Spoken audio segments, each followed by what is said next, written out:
How are we today? Welcome. Welcome in. We are Special host today. special host, guest host. Guest. I don't think it's going to be a regular thing.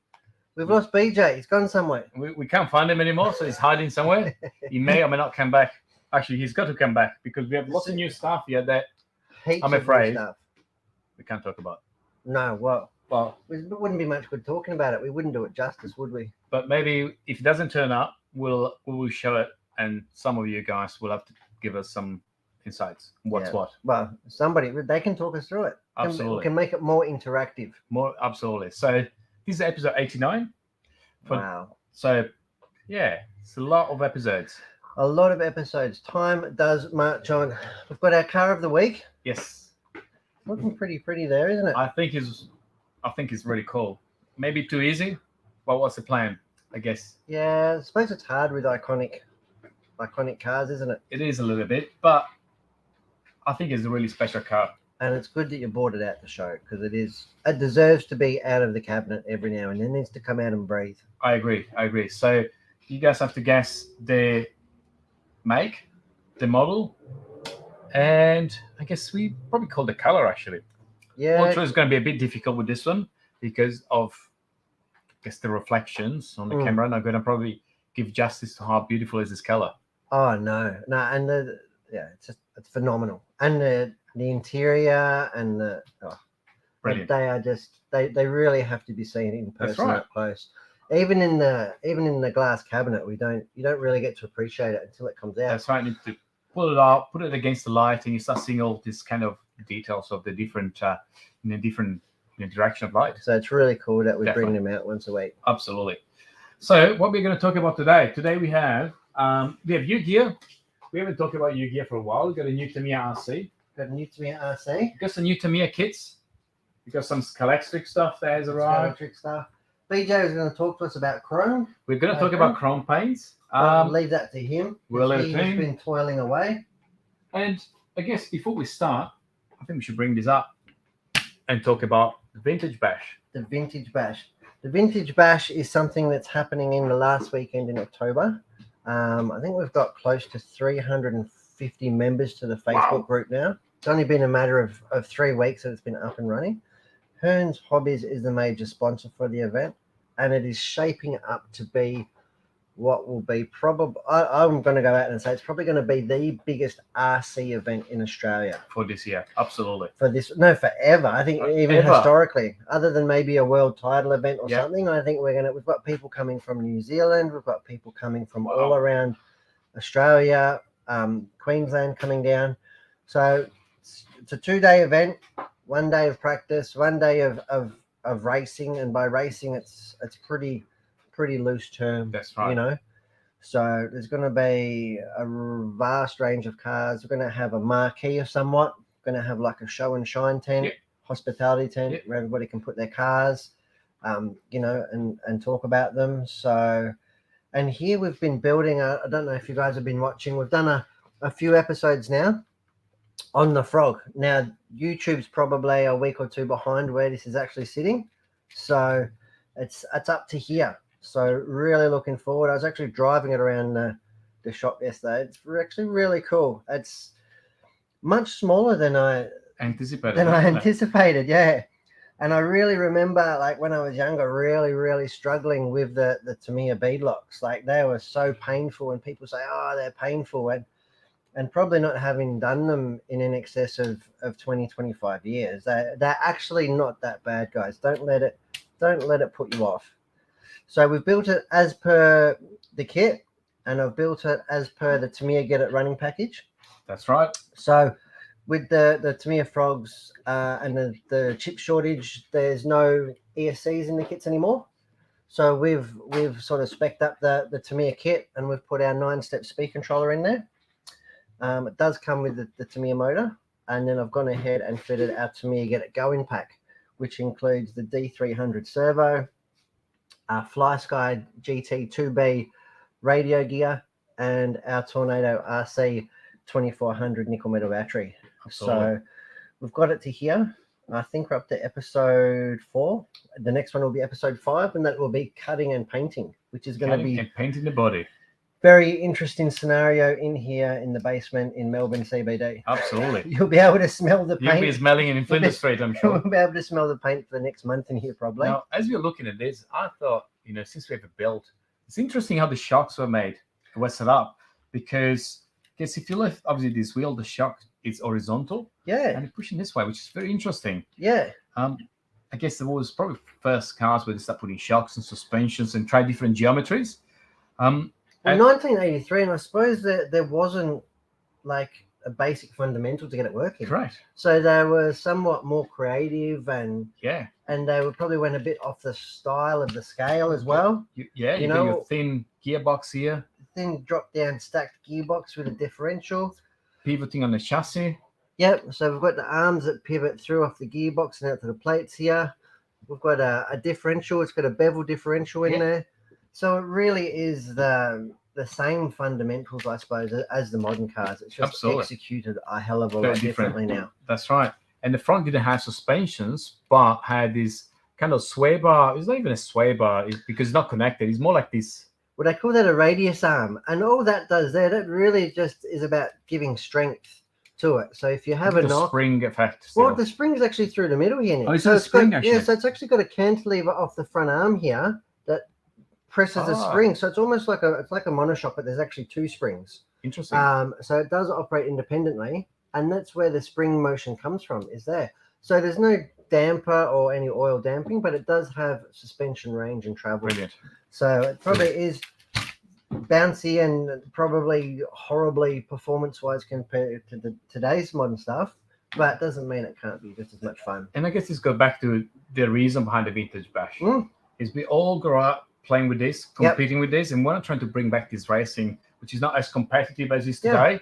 And I guess bring back some of these cars and run them as they are. It's going to be really, really good fun. Yeah, so there's going to be lots of different rules and lots of different skill sets of cars and drivers, and it's not so much going to be about the trophies of the day. I'm sure there's going to be more novelty trophies. That's right.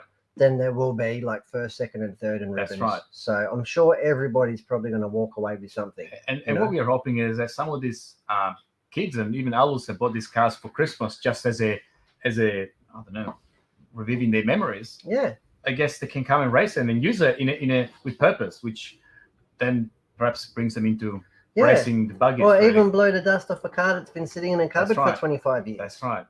So, and if you can't get things like the old 30-year-old wheels and tires for them, then there's kits out there to adapt them to a more modern approach. Absolutely. So yeah, like I said, the rules are very loose, but it's just about being all inclusive and getting people out there playing with their RC cars. Definitely. So put in the comments the car that you have that you may think to prepare for the race. Yeah. And if you have a question about the race itself, just pop them there. We can respond really. Yeah. So the basic premise is all cars 2000 or before. And if it can be a re-release of a car built prior to 2000. That's right. So this one here might be a brand new kit, which in fact it is a re-release, but it was in fact first released in 1983. So it's more than qualifies for the Vintage Bash. Brilliant. And lots of manufacturers, Tamiya, Koisho, Shoemaker, I think, are really driving the re-release products, and people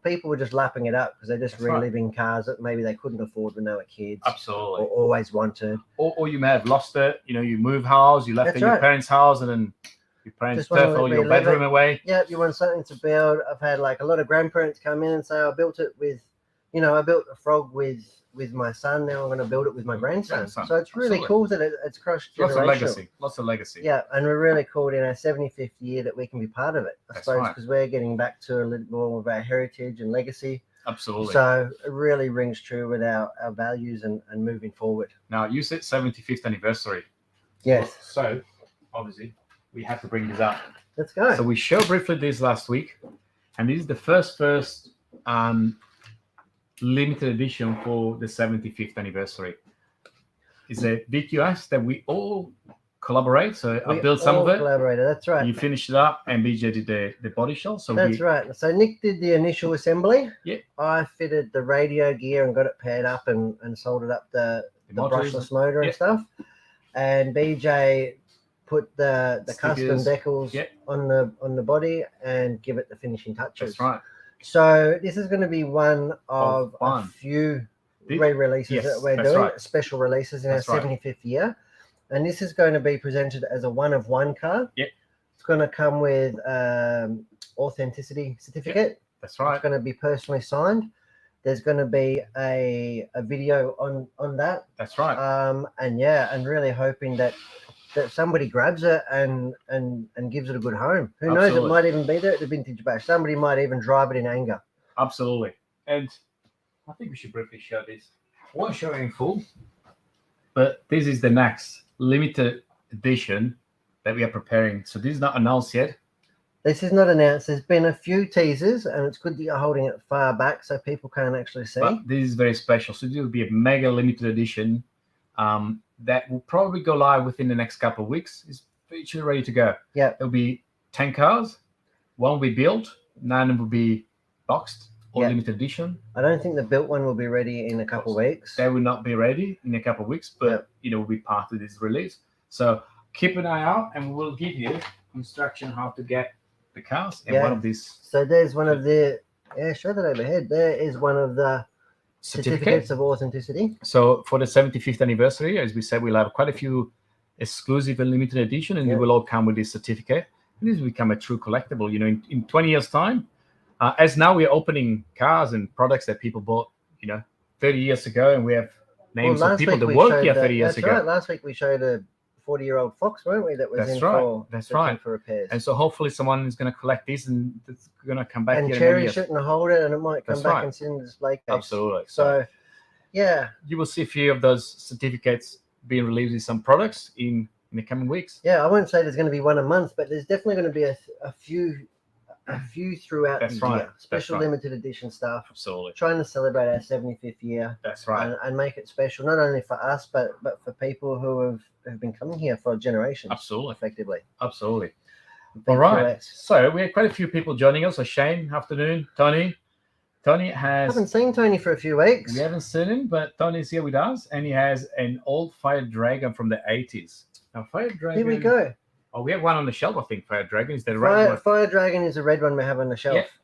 Yeah. With original battery, resistor, and controller. Now, some people may not know what the resistor is, but in the 80s, we did not use an electronic speed controller. It was a resistor type mechanical speed controller. Yeah. So it was operated by a servo or via a linkage, and it would pivot the arm across effectively 3 contacts. That's right. So you would the Tamiya ones, they used to have like 3 speeds. So they had slow, medium, and then wide open. That's it. So they would have 2 resistors.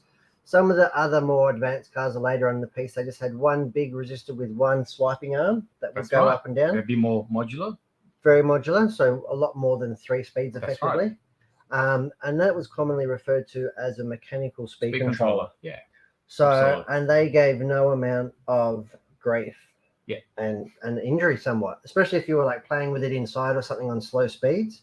The resistors would get red hot, and you'd go and pick up the car or touch it, and it would usually burn your finger. The white ceramic resistor would get really hot. Absolutely. If you're playing with it outside and on full speed, not using the resistors so much, they would stay cooler. But if you were just creeping around inside on the slow speeds, they would get really, really hot. So, and then if you drove it through a puddle, then they would crack and go open circuit. Oh, yeah, game over. Well, then you would lose, like you would have slow speed, no middle speed, and then high speed. So you had even less modular control. Brilliant. And then they would get, because it was a physical contact, you had to adjust the contacts or use a contact grease. Tamiya, like I said, my original Frog had a balloon, had a special Tamiya balloon over the speed controller to prevent getting wet. Compared to stop getting dirt and stuff getting in there. So we really are spoilt now with the invention of the electronic speed controller and the constant evolution and how cost effective they are now. That's right. Like our 9 steps, I think it's like $45, $50. Like back at the inception, they were $300. It's plug and play. You put it in, you don't need to do anything. That's right. But the Tamiya connector, it's got the bullet connectors for the motor. We're really spoiled, and they're somewhat reliable. So really, and they're also way better performance. I agree. So mechanical speed controllers, thank God they're gone. Let me What pipe else have this we got? one. Now we have Jim here who is asking, what is the best Tamiya buggy to buy today? It's a frog. I'm partial. It's a good point. There's one for everybody. There really is. So there's so many cars. I guess I would say it goes down to budget, because you can buy a frog or a Hornet for that $200 mark. You can get all the way up to a top force that will be more $600, $700, $800. Yeah, that's right. Or if you wanted a new build, so that's a re-release one. If you wanted a new build like the new Super Avanti, that's right. Again, so they do make a vast range of products. Like you said, probably the most simple, basic one is the Grasshopper and the Grasshopper 2. Yes. At your sub 200-ish. That's right. And you can work your way all up to $700-800. That's for right. A top force Evolution Absolutely. or a full speed Avanti. So to me, I really do have the bases covered. Absolutely. So Jim, I would say if you need help choosing, just give us a call and we can talk you through the options that you have, given your price, budget, and also the expectation and performance. That's right. Or come in store and you can actually have a look. That's like tactile. You know what I mean? That's right. And if building's not really important to you, a really good value option is the VRX range that we specialize in. Option too. Absolutely. You know, so I know that you did specify Tamiya, but value for money, the VRX Octane and the Bullet, it's more usable too. They're really usable. That's right. Parts are easily available, and the performance is far superior to I pretty agree. much anything from I that. agree. But doesn't have the sentiment or the legacy. Good. So we've got everyone here now. So Got that's everyone got BJ and he's back to fund him. So Marlon and BJ, so we have both Marlon and BJ All at the same time. all at the same time. So I think one last thing on RC, the velodrome. The velodrome is coming up in less than a month. Is it? There's Yes. there's two last things. Two last things. So the velodrome, well, we touched on the velodrome. The velodrome is Labor Day weekend. Come in, Beach. Come on. Come and say hello. Don't be scared of the camera. You're usually not. Hello. Welcome back. We Thank you. found you in the paint booth. You come out of the paint booth. I have. Yeah? Yeah. I'm a bit dizzy. How It's did all you go? good. Yeah, well. Yeah? Yeah, it's looking all right so far. Well, that's good. Yeah. We're getting worried. We're Squeeze getting on. worried. I thought this chrome better be good, mate. Well, Hey. I'm going to go in the spray booth again soon because we've got to do a velodrome cut. That's Oh, right. dear. We'll do a Painted it velodrome yet? And car. we have a gigantic body shell that Beach is going to Oh, paint. it's huge. His It's very huge. tiny Gonna- balcony. Gonna Yeah. try and shoehorn over a short course rig. I would have fit over it okay. And you're gonna put 12.5 cells in it. Is that right? Yes. You're gonna put as much 9 steps batteries as we can fit in there. Plug it in. Well, this time we've got all the tyres, the right tyres. We have got definitely That's the it. right tires. That's it. Last time they were too hard. Yeah. I was for a wedding like this. Couldn't But- get them warm. If I get it to roll out, actually, you can do some pretty good speed. Yeah. Well, hopefully, I'm looking forward to that. well, hopefully it's got a nice big bumper bar on it. We can give you a push start with the X Max. That's We're gonna, gonna drag. we'll push start you with the X Max, get you off, Yes. and Yeah. then it's going to be spectacular. Really looking forward to it. We're going to Can I ride on broadcast top of live. the X Max and then you just barrel down And at then go on the 100 brakes, km. go on the Brakes, brakes, Catapult. and just Catapult. that's it done. All right, we've got a plan. And that is Labor Day weekend, so the Yes, 12th. 12. It's on a Saturday, yeah? Saturday, the 12th of March, Yeah, absolutely. which is really cool. So hopefully the weather is good. That's one thing that we Yep. can't control. Full outdoors. We're going to do a live from there? Yeah, Perhaps, for yeah. sure. We're going to do a broadcast of some sort. We're going to have heaps of content, Yep. heaps of laughs. You know, we might even catch a fireball on the show. You never know. Oh, they're You like know? a shooting star, aren't they? They're really cool They're to rare, but when velodrome you see because it- we've got to make sure the camera's out early because it's got a really high attrition rate. Yeah. So 50 cars might start the event and only and 13 will finish. Two might finish. There was a You know car what that I mean? went under the fence. Through the fence. That's right. I went through Through the the boards. Smashed the board, went through the board. That's There was right. lots of cars that clipped the grass and rolled. And Yeah, the problem is when you're going that speed and they do roll over, they tend to pull themselves apart and bend things. And Absolutely. so I think It's all good I think fun. your super speed short course is going to be phenomenal. Hope so. Now, one last RC thing while I'm here. What do you got? Oh, today I'm heading to the countryside. Oh, We are heading. There's no travel restrictions. I'm not even crossing the border, so that's Are even you cool. safe? I Are you don't think safe? it's going up to Wodonga for the Summer Slam, which is really cool. Now that's a 1-day race, and it is really popular. There's people coming down. So Wodonga is 4 hours from Melbourne, Hmm. which makes it effectively a good 6 or 7 hours from Sydney.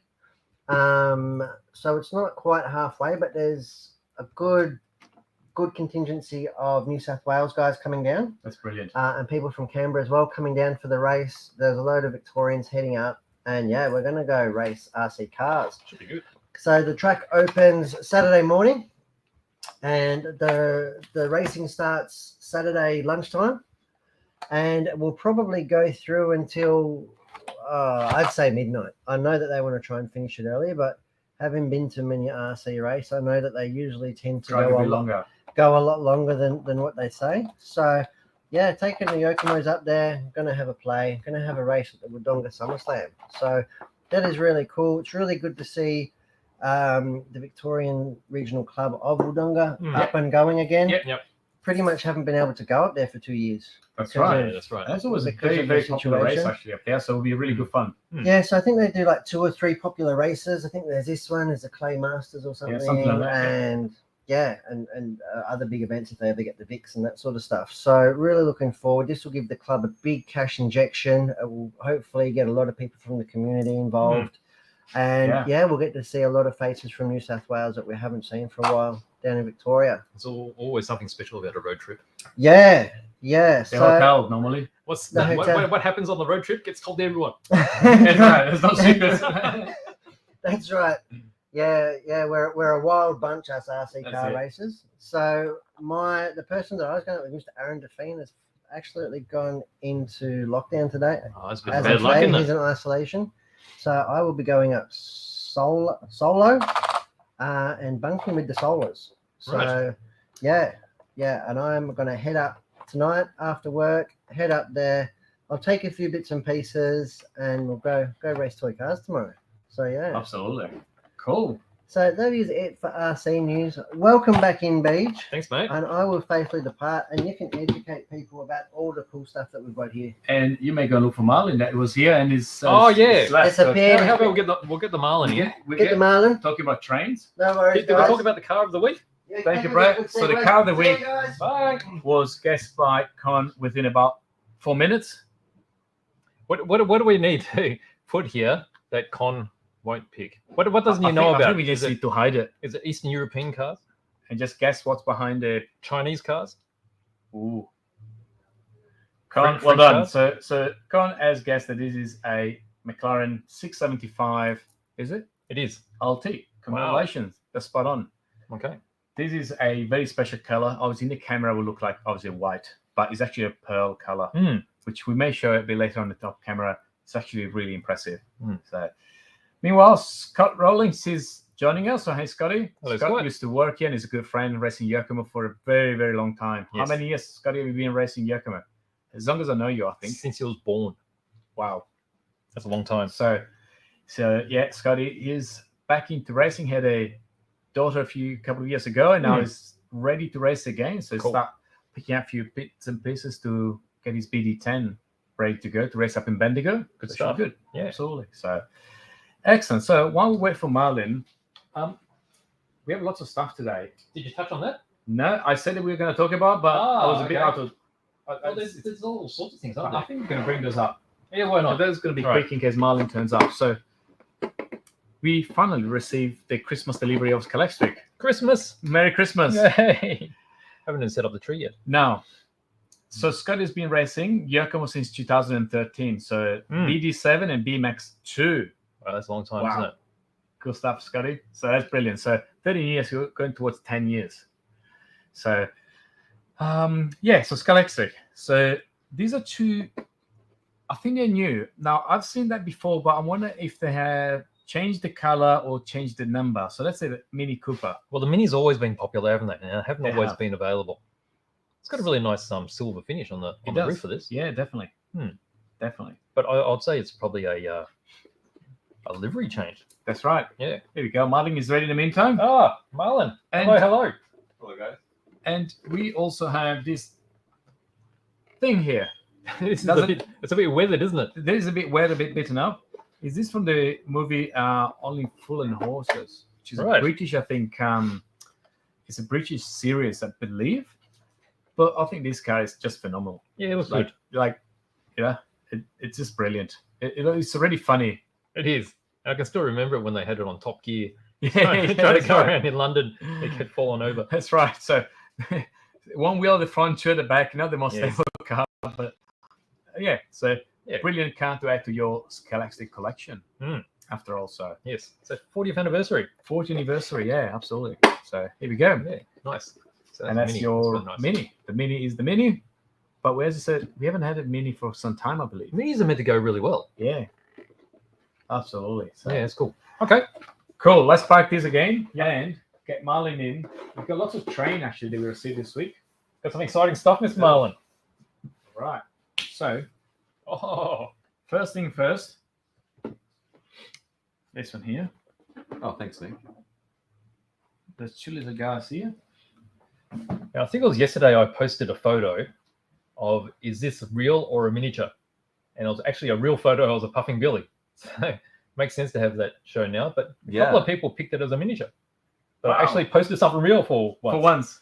I Good guess, trick. I guess it does have like cute toy-like proportions. Like it's a Oh, small yeah. narrow gauge steam Yeah. engine. Yeah.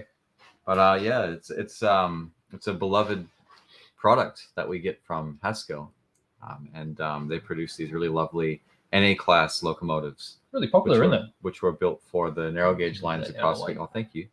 Built for the narrow gauge lines across Victoria, and I think these are more commonly known now as the Puffing Billy locomotives. Yes. Which is one of the most famous tourist railways probably That's in the right. world, actually. Oh really?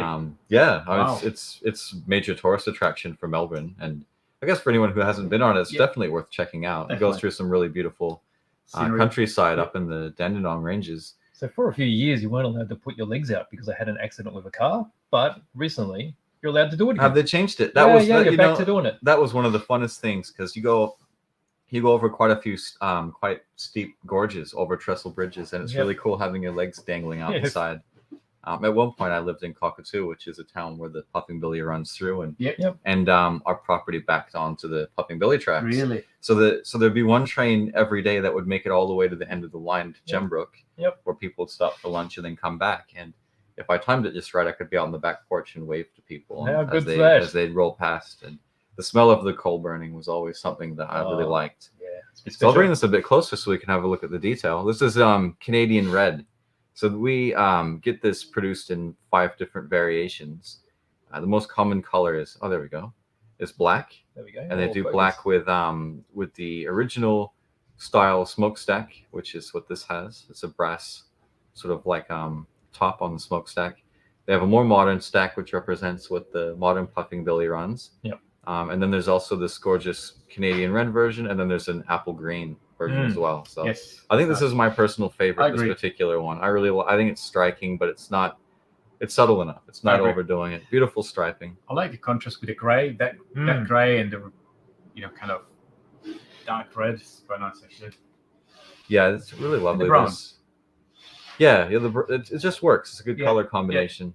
So this is represented in scale O and 30, which is an unusual one because narrow gauge railways are niche from a modeling perspective. But basically, this is O gauge. So this is twice the size or twice the scale factor of your typical double O scale or HO scale train. It's just because it's narrow gauge, meaning. That's all right. We'll recover that bit. That's meant to come off so you can load the coal bunker and install the DCC decoder. Yep. We'll talk more about that in a moment. I'll see if I can grab that actually. I forgot that they were just like Sitting there. sitting right on. You actually get a small load of actual coal It looks really fragments good too, doesn't it? to put in there, to Yeah. put on the hopper to make it look realistic. But yeah, as I was saying, I was going to show that you can see that the track for the wheels is really, really narrow. Yeah. And that's because even though it's O scale, it actually runs, like for those who don't know, it runs on the same track as a double O or an HL scale train. Yes. So it's really, really lovely. We love these models. They're very popular. And it's something that we now have a full restock of all of the different variants that are available, including the wagon packs. Yes. Which come in packs of 3s with various numbers and different degrees of color and weathering. Yes. And Haskell's also in the process of producing the passenger wagons All right. that are used on the Puffing look good. Billy. So that's something that we've talked about. with Haskell, and he says that they'll be available hopefully in the not too far away future. Cool. So Looking forward to that. yeah, Mm. so very lovely example of this nice locomotive. I think there were maybe a Baldwin in the U.S., which is a big locomotive manufacturer. Some might have been made at Newport Workshop, or had some sort of repair work done there. But big part of Victoria's history, these locomotives. Definitely. Yeah, I'll put that one aside. Park that one there. I reckon most Victorians would have been on the Puffing Billy by now. It's been running for a long time. Went there as on a school trip. And I'm sure, a lot of people have experienced it, so everyone should know about that. I mean, Yeah. it's even a major, like, for people visiting Melbourne, it's usually one of the top tourist attractions as well. It's a good way to see that part of Victoria. Yeah, so you could take a train from here, go to Belgrave, Yeah. and you just walk across the road, and then you're at Puffing Billy Station. That's it. So if you're in the CBD, like this, easy. you're out in the middle of the sticks before you know it. You know, That's right. just by train. Yes. On the other end of the scale spectrum, we've got these. I thought this was really cool. It's a little N gauge. So this is a scale factor smaller than HO00, like the standard Hornby gauge. So I really represented. like the trams. The trams are lovely. Yeah, they're good. This is represented in a 1 to 150 scale, so it's really small. Like Yep. fits in the palm of your hand, pretty much. Wow. And it's two interconnected wagons. I think there is a simple pin that just keeps them easy. together. One's powered, one's not. Okay. So one's like a trailing unit, the other one's the lead unit. And it's a really simple but really nicely detailed model. I guess we can just look at one. And has like a moving pantograph, Yeah. which is really nicely done. It's a nice little detail. I'll bring it a bit closer, actually. Kodo always makes really good stuff, don't they? This had a really unique paint scheme. Yeah, Okado's quality is always exceptional, I find, even with sort of their more budget priced locomotives like this particular tram. And they have I'm not entirely sure of the history behind this paint scheme, but it's painted up like a Japanese police car with red flashing lights on one and blue flashing lights on the other. Yep. And it's great. In English, it's actually written "stop" on one side. So I don't know if it has something to do with like safety around trains or trams, like how we quite often have safety campaigns about being safe around trams. Unfortunately, I can't read that stuff. But it's just nicely done. And it's just a really unique looking piece, painted up just like a Japanese police car. Yep. But yeah, Good. It's got that nice little smoky tint to it. Yeah, it does. It's just begging to be occupied with figures inside. It is. Yeah, seated figures. I don't think it's illuminated, but that wouldn't stop anyone from being able to put illumination in there. No, it's probably quite easy to open. You probably have just pop the chassis and that's it. And you're Yeah, done, really. These are similar to the chassis they've used for our tram, isn't it?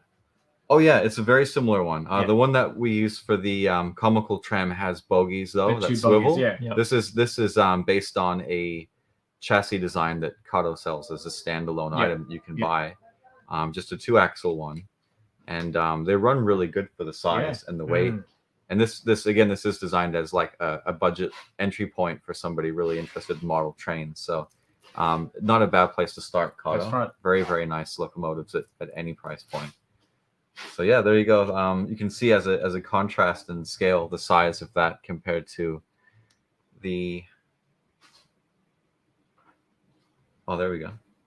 Here we go. Just the difference in scale between ON30 or like O scale to N.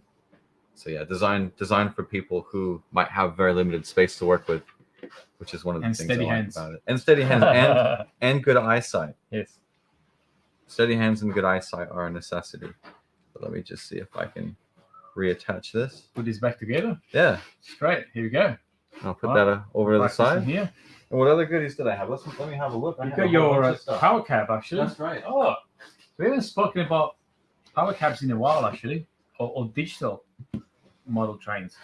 Not for a little bit. We have gone into detail before, and I know we've done videos discussing DCC Control, but we've recently received a large shipment of the NC Power Cab, which is probably the most popular hobby grade digital control system for model railways. It's been around for a long time, and it's sort of a standard that's very popular with a lot of model railway clubs. You probably find around Australia and even the world. Yeah. Looks an awful lot like a Foxtel remote, I think. It's a very simple, very high quality, I'm going to say entry hobby grade system. So it's a step above what you would get packaged with a train set. So somebody who wants something that can provide hobby level quality and performance at a good price point, the NC Power Cab is a really good way to go. I haven't heard anyone say anything bad about their experience using these systems, particularly beginners. So basically these are DCC controllers, right? Yeah. And the advantage of DCC is it's digital, so you can run multiple trains on the one track. Yeah. And also controls all the other funky functions, right? Well, that's right. Yeah. I think, like you said, the advantage of it. So DCC stands for Digital Command Control, and the main advantage is that you power up the track in such a way, and it's very simple because you're just applying full power to all of the track all the time, and you can use this single controller to communicate with each locomotive on your track. So from this unit, if you have locomotives that have what they call a DCC decoder, so DCC equipped locomotives, they are pre-programmed to function with this, and you can change program settings so that you can run multiple locomotives at once from a single controller. You can do what they call consisting, and that's where you could have, say, a train pulled by 2 locomotives, and you can program to operate in sync with each other. So they act as a single locomotive. Oh, wow. So there's a lot of really great advantages. I mean, you can toggle lights on and off. Those functions are available. Sound equipped locomotives are becoming increasingly popular. We've looked at quite a lot on this show before. And a unit like this is what allows you to engage with all of those sound functions. Turning like the volume up and down, couplers clanking closed and open, and releasing valves and things like that. So it just adds, very interactive, isn't it? It does. It adds a lot more sophistication and complexity to model railway operations, but still keeping it simple and easy to learn and easy to program and modify things. So yeah, they're a really good unit. As I said, if you're in the market for upgrading from standard analog, or if you want to get started with DCC straight away, this is probably your best option, in my opinion.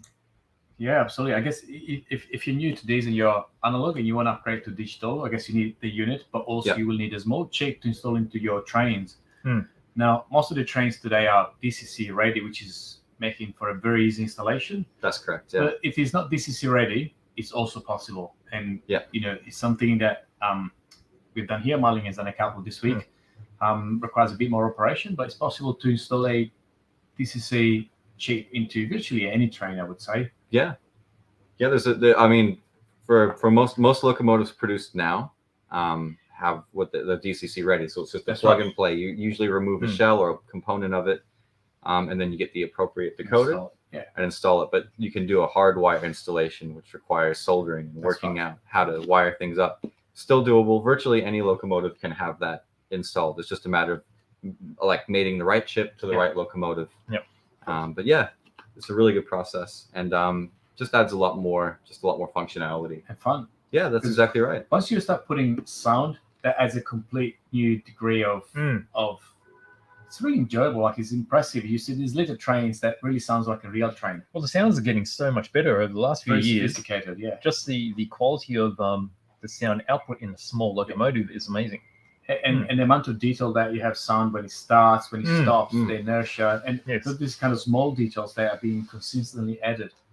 Yeah, the inertia is really great. The momentum control. So when you throttle down, like say you throttle back to 0, it'll eventually coast to a stop like a real train. And then apply the brakes towards the end, isn't it? Yeah. So yeah, I really love that. But yeah, anyway, I'll put that aside and we'll look at something else. I'll just put it. You got something pretty special here, haven't you?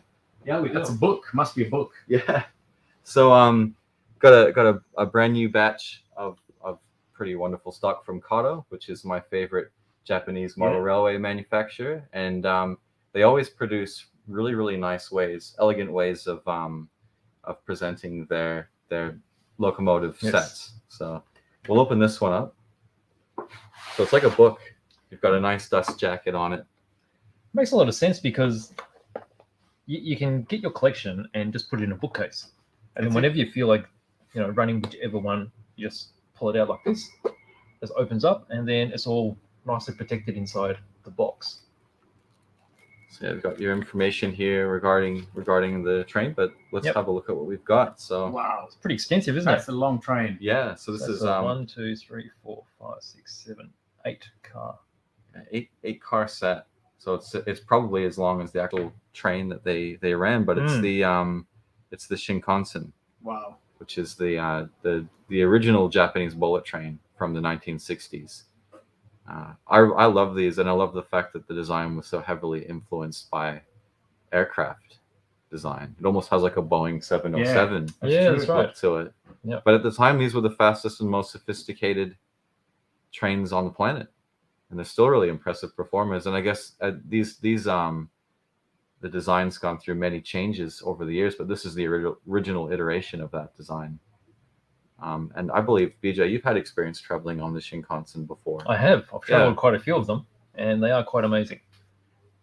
So they've got basically 3 types of Shinkansen line that you can travel. I'm talking about the main line between Tokyo and Osaka, and that's their busiest route. And it makes a lot of sense rather than flying, simply because you don't have all that check-in time. You don't have to go to an airport. Yeah. You just take your suitcase. Off you go. You go inside the train, park your suitcase.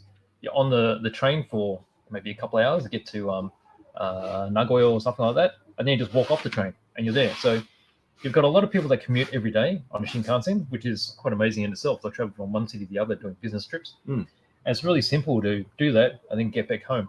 Really efficient. Yeah, Really good. And the ride is amazing. So smooth. I mean, some of these are doing 200 plus kilometers an hour, and you wouldn't even know. So I've got my beer just sitting there, and you don't see it shaking, but it's actually leaning and going at incredible speed. That takes a lot of incredible ingenuity to be able to design something that works so smoothly. Yes. In conditions like that. One thing that's really interesting that I've just discovered actually is that the power unit for this whole train is actually this carriage here. In the middle. Oh, right. Yeah. So the lead and trailing power units, Right. which would be power units Yes. on the real train, Yes. are basically just carriages. They're just free rolling. Right. So the most central carriage of Yes. the train is actually the power. Ah, So it's pushing and pulling virtually the same amount of train either end. right. Interesting. And that would make sense because this particular one, and I would presume that this is designed for baggage, so it doesn't have windows on either side. So the mechanisms are here, and what that allows for is for a clear and open seating area. So if you were to install a lighting kit or seated passengers, you actually legitimately have room to do that because they've decided to put the mechanism in the most obscured wagon. Interesting. Yeah. Nice. I really do like them. Shinkansen are really nice. So the absolute classic, that one. Yes. That is it.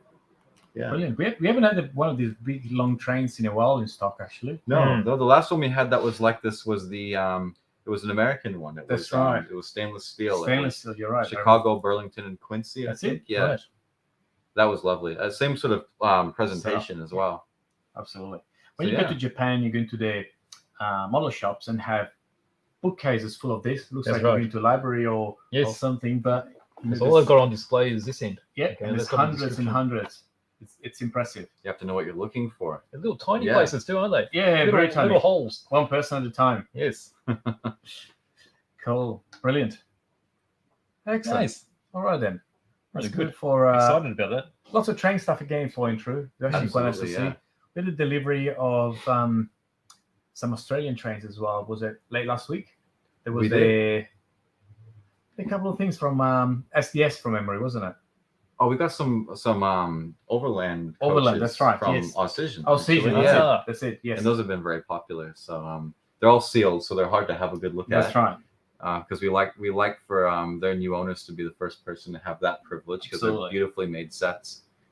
And then SDS does have some nice locomotives coming out later in this year. The T Absolutely. classes, Okay. which are sort of one of the more popular Victorian Railways locomotives that are still being used today. Oh, So, okay. when that does come out, I'm excited because there's quite a lot of different That's paint right. schemes and variations of those. So those are actually all on pre-order on our website now. Yes. So there is an option to pre-order those. The price, I think, is I don't know if it's a deposit or maybe a final price. Just check. There will be some instructions there, but definitely are available for pre-order. And I suggest that if you're really keen on one, put your name down because it's likely that this release is going to sell out pretty quick.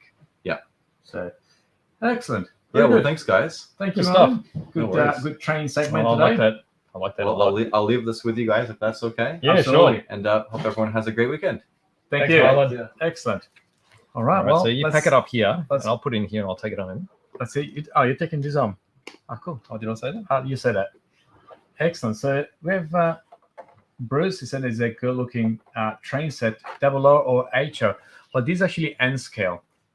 Most of the Kaito offering is N scale. They do have some American, I don't know if maybe even Japanese HO scale, but this is definitely N scale. Brilliant. Isn't Nice. Really like it. Yeah. All right. Definitely. let's park So- this here. it? I guess I think we should get into What are we doing? chrome paints. What do you think? Oh, you want to talk about Chrome? Yeah, I we can think do. we should definitely touch on All chrome right. paints. Okay. I'll grab the bottles. All right. So- yeah. Chrome has been something that it's been a challenge for every modeler for ever. It has trying been. to create this real chrome mirror effect. Yes. And every single manufacturer is attempting to produce a product that can give that result Yes. in the easiest way possible. That's but right. it's not as easy as we discovered. No, that's right. So there's a few challenges involved in applying. Now, the ones I've tried are these particular ones we've got here. So we've got the SMS, All Clad. So All Clad's been around for a very, very long time, American brand. It always shows very good results. Very consistent. Yes. Yeah. And then quite recently, SMS have got their Hyperchrome released. And there's also Green stuff. Green Stuff, which has got their chrome as well. So what I've been concentrating on are the airbrushing type ones. Yes. So the airbrushing type ones appear to have the best overall effect and also the best durability. So I've been experimenting, and I've got the ubiquitous spoons. All right, so you'll see that I've written on them, so we can recognize which one's which. Okay, so this particular one is the All Clad. Okay, and just to give you a bit of background, these have all been sprayed with a very high gloss black, because if you don't have a very high gloss black base, then you're not going to end up with this mirror finish. Okay, so it relies on that really smooth That's right. base to give that effect. Okay, so that is, oh, hang on, I got this mixed up. And that's where we got it at the moment. Okay, so we've got this one here. And you can see that it's got a really good reflection on it. So we have to say that in the last week or so, we have done many tries on this, because I guess there's lots of variable in this. Yes. It's obviously every time you spray something, Yes, it's impossible to spray the same way you sprayed the one before. that's right. So to be really fair, we tried quite a few times the same colors to see how consistent was the result. Yes. And I guess I would say, there is definitely distinct effect that each product gives. Yes. I would say. Yes. So I guess they are different manufacturers, so there are slight differences. Now the All Clad is lacquer based. Yep. And then these two are alcohol based. Whether or not that makes a difference, I'm not too sure. But on viewing the pigment through the bottle, you can see that the pigment in this All Clad is actually finer than these two. These two look very similar. The advantage you've got with these particular alcohol-based paints is they don't have a strong smell. Right. Yeah. With the All Clad, you do get a strong smell. Yeah. So that's really neither here nor there. Some people that are really sensitive to lacquers may prefer these two. When you look at the results, all the results look pretty good. Okay, so over the gloss black finish, the paint's been applied with an airbrush in very thin coats. Yeah. Okay, so depending on how many coats depends on the finish as well. If you put on the coat too thick, then it starts looking frosty and looks That's more right. like aluminium. If you don't put on enough, it's going to look quite dark. So it's up to you to actually choose one and experiment with it yourself until you get to a point where you're comfortable with the result That's you're right. getting. Okay, I think temperature's probably got to do with it as well. Absolutely. So we haven't played around with it in really cold. You never know, you might get an even better finish when it's really cold. because when you're applying paint thin, there's always a chance that it may dry before it actually hits the surface. That's right. So here we go with these. Okay, and so what you see here is this whole lot was the all-clad and the SMS was sprayed with 3 thin coats. Oh, sorry, no, the green stuff and the SMS were 3 thin coats. The all-clad appeared to be quite transparent, so this is 5 coats to get to a tone which was similar to these. Okay, so as you can see, they're quite reflective. Now, what else I did was after spraying them, I did gently rub them too, so they are polishable to a point.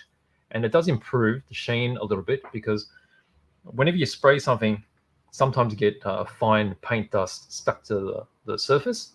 And just by rubbing it gently, either with this or even a microfiber cloth, you'll probably be able to just remove that and it will increase the sharpness of the reflection.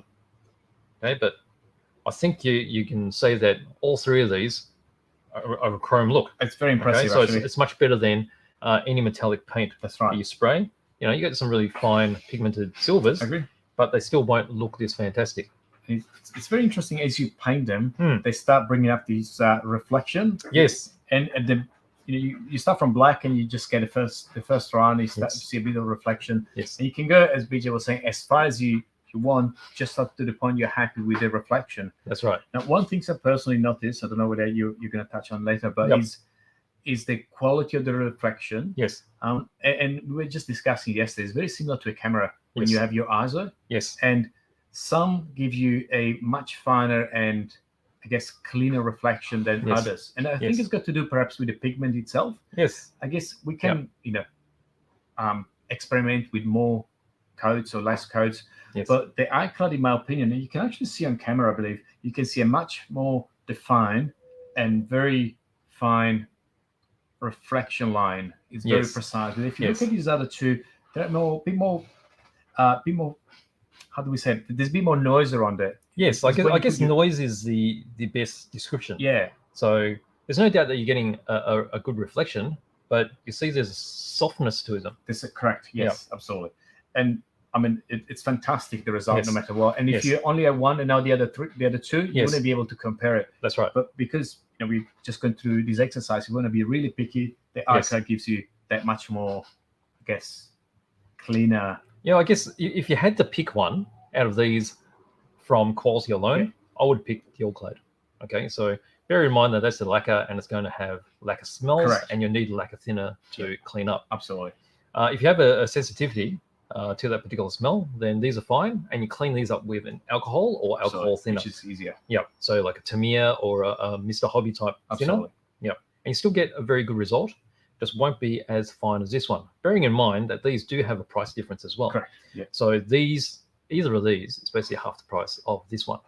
But it depends on what level you want to achieve too. If it makes all the difference that you need a super chrome finish, super smooth, then all-clad, I'll still have to say, is still the better one. Most expensive, but still the best one. I would say it's rare, I guess, you paint such a large surface. Normally you paint bumpers of cars, which is a lot smaller, so you wouldn't have even the ability of probably noticing such a difference. Yep. So if you were to paint a full Gundam, perhaps in chrome, then I guess the iCloud is where potentially you could have a more consistent and better result. But otherwise, any of those it's impressive, really. Yes, for sure. So I have to say, after painting these, it's a good chrome finish, but I think the chrome that you get plated out of a kit is still superior to this. 100%. Okay, because that's got a much whiter and more reflective finish. Yeah. But that's because it's real plating. Yes. The disadvantage you have with that chroming is it chromes over absolutely everything. Every blemish, every mold line that looks ugly, it's covered up. Yeah. Okay, so if that bothers you, and it does bother me, then like a lot of us, we do clean off all the chrome, and then this is a really good alternative. Yeah. Okay, so this is going to look really consistent. You can do all the side trims of your doors as well. And I think this is a better result than bare metal foil. It's probably easier as well. Bare metal foil probably has a slightly lighter tone than this, but no matter how careful you are, you can't get rid of all the wrinkles. Yeah, absolutely. Yeah.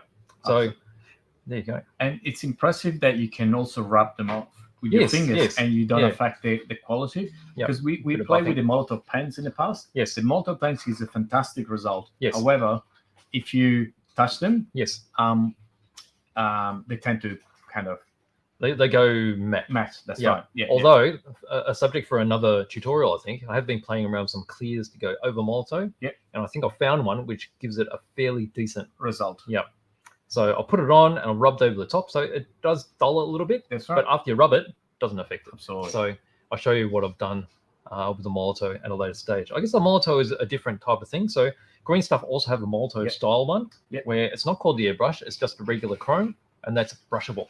Yeah. And as soon as you brush it on, and doesn't matter what base color you use, it comes up as a really nice shiny chrome. Brilliant. And in a way, it probably comes up brighter than this, but it's only usable in a small area. Right. Unless you airbrush it. You can That's airbrush it, but then it won't be as durable as this. As this so one. you get your, I guess your every advantages product and disadvantages. has an application. Yes. If you need a larger surface, if you need, if you've got an issue with the smell, and again, if you use only one, you don't compare. Here we're doing a comparison. You never do this comparison in real life because you can that's pick right. a color and go. That's so right. any of this product will be perfectly fine. Yeah. And mind you, these two are a lot cheaper too. So if you need to do a smaller area, you don't want to spend perhaps a large, buy a large bottle and spend a lot of money for a small area. So many options. At the end of the day, you're only talking like around the $10 each for that and $20 odd for that. Yeah. So you're only talking like an extra $10, $12. It may not break your bank, so you may want to go with that one. Correct. But if it does, perfect Brilliant. results with these two. They're really good. So as you can see here, I was trying to get a reflection of your face because you can see how, there we go. as you roll it, you can see the sharpness. I mean, it's probably really nitpicking, but I mean, any of these are pretty This good. is actually really good when you put it up like that. You can see this is a lot sharper actually. You can see my hand perhaps on the camera. So that's experimenting we've been doing. Absolutely. So it's good that we've done this because in the past we wouldn't have, because everyone's just gone for the all-clad. There wasn't much choice. Okay, but now that we have all these available, you can come in. You're welcome to have a look at these and choose which one suits you better. And also the guys will be able to instruct you on how to apply them and perhaps which one perhaps suits you better. And I guess to finish this part, you have to practice a lot and do lots of trials. This is a result of quite a few tests the BJ has done. We've done yesterday. It was actually quite impressive to see this building up and then going too far and kind too far went all frosty. And went all frosty. Right? So if you choose one, whichever you choose, I suggest that you actually experiment with a shiny black and just try perhaps different blacks that needs to be really smooth and has to have a full mirror finish on the black before you apply any of these. And also say you need to experiment with them too, because every airbrush is different. That's right. The output that my airbrush was doing may not have been perfect. Maybe that's why they look the way they are. But I mean, they're still pretty good. I agree. And then perhaps a thinner airbrush or a thicker airbrush could actually produce. We were talking yesterday a different result. Yes. I guess a larger airbrush could be a lot more, I guess, consistent and cover a bigger area. Yes. But then a small one is going to be more precise. Yes. Will be a lot more to test, I guess. Yeah, that's right. And what we brought up before too, the temperature difference. So they could have something to do with it too, allowing it to actually flash off while it's actually reached the spoon. Because at the moment, our temperatures are like the mid-20s. Yeah. It's fairly dry. Absolutely. So that might affect the result we've got too. But nevertheless, what we've been able to achieve is pretty good. It's impressive. Yeah. And I guess there'll be a video coming out. There is. Yes. Probably this week or so. Yes, The next that's week right. or two, experimenting and showing a few different tests that you have you've done spraying these paints. Yeah. Yeah. So I'll show you over quite a few attempts, and then I actually do it on camera as well. So yeah. Brilliant. But chrome, it's really good. I've always wanted to use some of this chrome for doing a endoskeleton terminator. Ah, that's right. So for years, even though all-clad's been around, I actually bought a bottle of all-clad and lost it. So I've got a new one now. That's so the next step is actually starting a project again. Yeah, that's but it. If you're doing things like that, these are absolutely perfect. So yeah. Brilliant. Chrome. Indeed. Well, it's really exciting to see these many companies coming out with this type of products. Yeah. Pretty impressive what it does. It's like metal, really. Mm. So the best description I have is I've been able to achieve a polished stainless steel. Okay, so I guess, if I painted this whole thing, it would be very convincing just to put in your cutlery drawer and looks like stainless steel. Okay, so I have to describe it as It's not pure chrome, but when you talk about modeling, that's a really good finish. Absolutely. Painted Excellent. chrome. Who All right. would have known? Let's park them here again. Yep. All right. So any questions? Not particular question, but No? Jim is quite impressed. He did not think that was a plastic spoon. Oh, there you go. Definitely impressive. And on camera, I guess that's even a better effect, really. Yeah. But yeah, it was a good exercise. It was fun.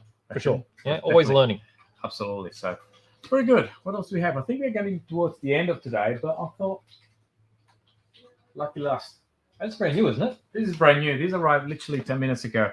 And we haven't spoken about quick builds in a long time. And I think it's a very interesting product. I think it's a really good, what do you call it? Halfway house between Lego and an actual plastic model kit. That's right. So you don't need glue. It snaps together. That's right. But it's quite recognizable in that the snapping feature of it is like Lego. Yeah. It's like a building block. Yeah. But it's got an actual shape to it. So it's not an angular type model. It actually looks like the actual thing when you got it together. And then you can actually use the car. So for the younger kids, it's a good exercise to start building a model that you can collect because it looks really good when it's finished. Yes. But you can also play with. So it's not something kids get really frustrated with things they can't use, obviously. That's right. And this gives them the opportunity of playing with it. Yeah. So it's a good way into Airfix. And then perhaps, when they're a couple of years older, you can just start getting them to glue something together and brush them on. Yep. So quick build have a pretty big range: cars, tanks, airplanes, helicopters. Yep. Cover everything really. There's quite a few models, and this is brand new. So this is an Audi R8 coupe, and definitely high coaching, I would say. Yeah, nice. So what do they recommend? 6 plus. 6 plus, yes. Yep. So I guess I'd like to show these couple of things. These are brand spanking. That's right. I forgot about those. We actually have lots of stuff around today, but we can stretch some of those to next week. This one, definitely worth a look. Okay, so these are the brand new Tamiya 24 scale. Yep. This is the second generation of the Toyota 86, which are now called the GR 86. So GR for Gazoo Racing. And then you've got the Subaru BRZ as well. So if you're not familiar with the car, it's actually manufactured by Subaru. Yep. Bodywork designed by Toyota. And the Subaru version, they're only allowed a certain quota before they're allowed to sell. Okay, so they sell them in opposing showrooms, and the I guess the spec level is slightly different. Right. But they are pretty much the same car. Engineering by Subaru, so it's got the Boxer engine, and then styling by Toyota. So the whole idea with the original 86 project was to bring back the AE86 drifter type car. I guess it's not super expensive, but fun sports car. And back in the 80s and the 90s, they had a lot of these, and then it went sort of dull. Yeah. They went into people movers and four-wheel drives. That's right. And saloons actually dropped off a bit, and then they brought these back out again, which is great. Brilliant. Yeah. So they look quite different from the original kits. So Tamiya had the original kits as well. Yeah. You see how the whole front end is different. Actually, the whole lot's different. The rear end's different too. So there's a few styling cues.